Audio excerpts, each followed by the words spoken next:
Greetings and भाग्यशालिनी, और आज हम एक और प्रवचन करने वाले हैं।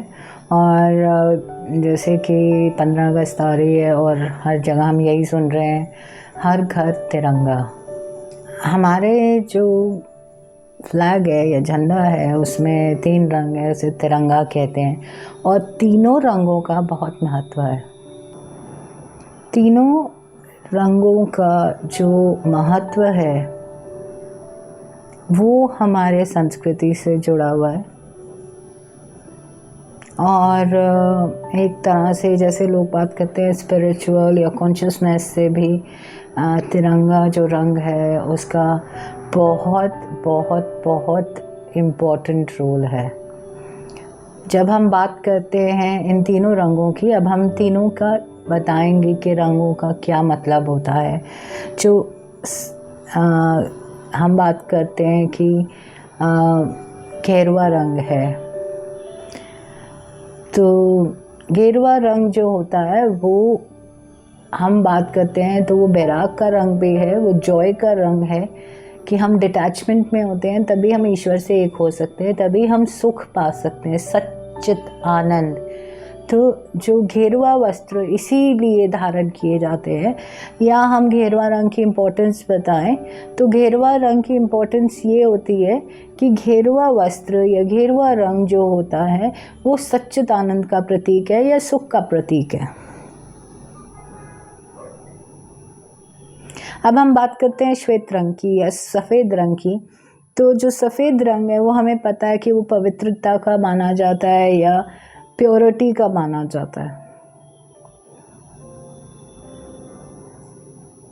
सारे ही कल्चर्स में सफ़ेद रंग का जितना इम्पोर्टेंस, जितनी गेरुए रंग की इम्पोर्टेंस है उतनी सफ़ेद श्वेत रंग की है, क्योंकि ये रंग पीस का, शांति का भी होता है, क्योंकि ये प्योरिटी है। शांति का मतलब ईश्वर है। जहाँ सच्चित आनंद है, जहाँ ईश्वर है वहीं सच्चित आनंद है, और जहाँ सच्चित आनंद है वहीं ईश्वर है, मालिक है। और जो हरा रंग है वो प्रतीक है प्रेम का। जैसे कि हमारे संस्कृति में हरे रंग की चूड़ियों का महत्व है, इसका मतलब होता है सुहाग का या प्रेम का। एंड जो हमारा मालिक के साथ रिश्ता है वो एक सच्चे प्रेम का रिश्ता है, अनकंडीशनल लव का। हम जैसे मर्जी हो, मालिक हमें प्रेम करता है। वो निर्वैर है, निर्भव, निर्गुण, सर्वगुण संपन्न है पर निर्गुण है। उसे कोई फर्क नहीं पड़ता हमारे अंदर क्या गुण है क्या नहीं है, वो हमें अनंत असीम प्रेम करता है। So our flag symbolizes unconditional love, joy and peace. सच्चित आनंद। अब जब हम बात करते हैं हर घर तिरंगा, इसका मतलब है कि हर घर में सच्चित आनंद हो। और हमने पहले भी बात की है कि वो कंट्री में सुख होता है, सच्चित आनंद वहाँ जहाँ पे भी, जिस कंट्री में भी होता है, वहाँ के लोगों के अंदर बहुत धैर्य होता है, टॉलरेंस जिसे कहते हैं। अगर हम नॉर्वे देखें या डेनमार्क देखें, स्वीडन देखें, इन सब कंट्रीज़, अगर हम डेनमार्क को लें तो उसे happiest country in the world कहा जाता है। वहाँ लोग कम बीमार होते हैं, वहाँ की इकोनॉमी बहुत अच्छी है। और हम महसूस कर रहे हैं कि हमारे कंट्री में हर घर में तिरंगा नहीं है, क्योंकि हम लोग क्यों इतने आक्रोश में, हर चीज़ को लेके नारेबाजी, हर चीज़ को लेकर हम लोग इतना शोर करते हैं, चाहे वो एक पिक्चर हो, चाहे एक फिल्म स्टार हो, पर हम सच्ची बातें तो भूल जाते हैं। हमारे अंदर ये आक्रोश क्यों है? ज़्यादा से ज़्यादा लोग क्यों आज स्ट्रेस में हैं? क्यों इस घर में, हमारे शरीरी घर में क्यों नहीं हर घर तिरंगा है? ये आक्रोश क्यों आ रहा है? हमारा हर घर तिरंगा तब होगा जब हमारे अंदर कोई चीज़ की आभास नहीं होगा, हमें कमी नहीं महसूस होगी। हर घर में सच्चिदानंद हमारे शरीर जो एक घर है, जो हमारी आत्मा का घर है, उसमें भी तिरंगा होगा, उसमें भी तिरंगा लहराएगा, सच्चिदानंद होगा। अगर हम इसमें आक्रोश नहीं पाएंगे, अगर हम इसमें चीज़ों का आभास नहीं पाएंगे, तनाव नहीं पाएंगे।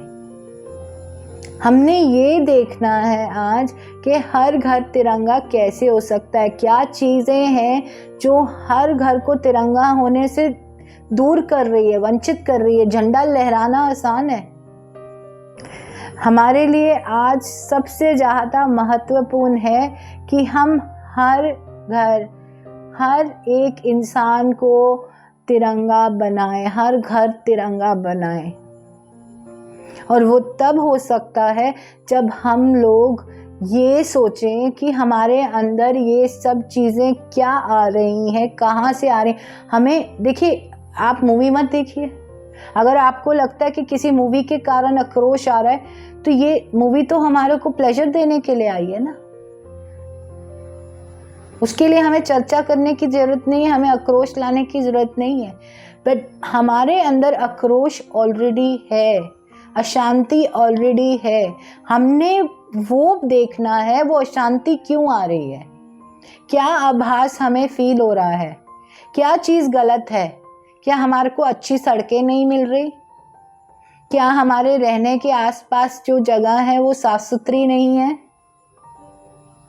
इन चीज़ों को देखना है, या चीज़ें हमारे को बहुत महंगी मिल रही हैं, क्या चीज़ है जो हमारे अंदर तनाव ला रही है।